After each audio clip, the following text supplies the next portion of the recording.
The dog and the toddler were both staring at the same wall. Neither of them would move. And nobody in that house understood why, until it was almost too late. Margot Delacroix had 17 years as a respiratory therapist. She had spent those years reading vital signs, interpreting charts, catching what the monitors almost missed. She knew how to be calm in a crisis. She knew how to assess a room. She assessed this one wrong. Her daughter Simone was 20 months old. She had been healthy all week, eating well, sleeping well, the bright-eyed, restless energy of a toddler who had recently discovered that she could run. Margot's husband, Theo, was home that Saturday, which meant Margot had actually gotten a slow morning, coffee while it was still hot. She heard them in the living room, Theo talking to Simone in the low, cheerful voice he used when he was playing on the floor with her.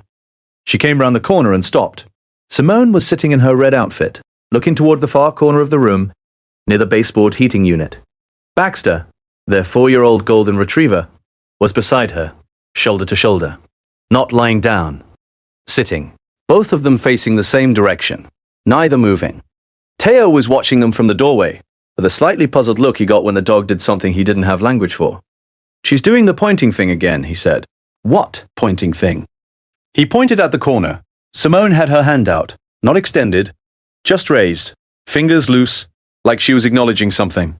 Baxter's nose was angled the same direction, slightly elevated, reading something in the air. Margot looked at the corner. Baseboard unit. Wall. Nothing. She took her coffee to the kitchen and pulled up her phone. 20 minutes later, Theo appeared in the doorway. Bax won't leave that corner. He keeps going back and forth between the corner and Simone. Back and forth. Margot followed him back in. Baxter was at the corner now, nose against the baseboard, then back to Simone, then back to the corner. His body was low but not stiff. Focused. Not agitated. Purposeful.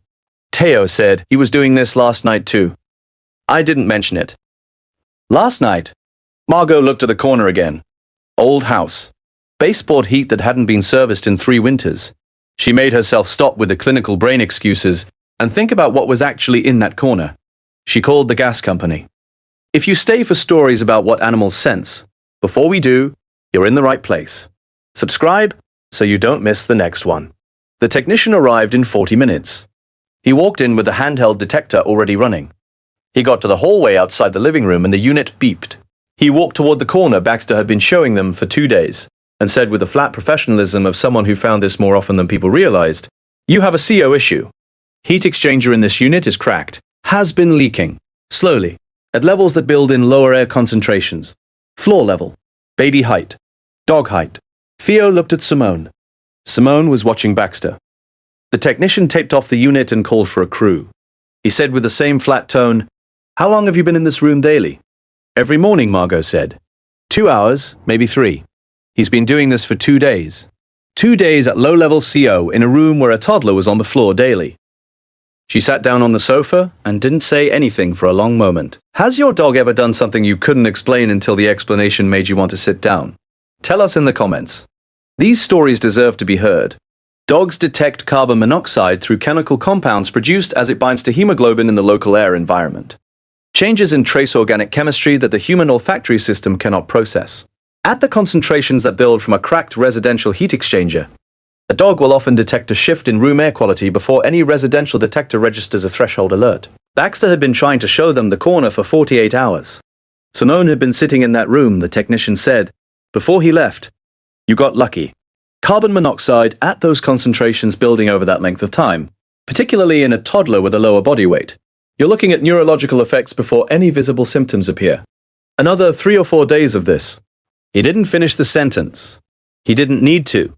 Every guardian deserves to be recognized, even the ones who never ask for anything in return.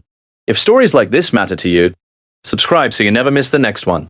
They stayed at Margot's parents' that night while the unit was replaced. Baxter slept at the foot of Simone's travel cot.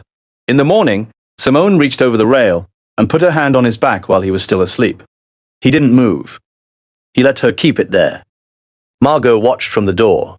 She would think for a long time afterward about the 2 days she had watched Baxter pointing at that corner and thought, odd.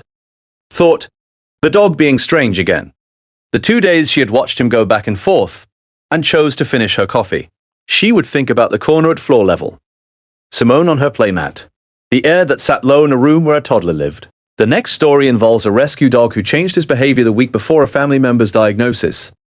And what the doctors said when they heard what the dog had been doing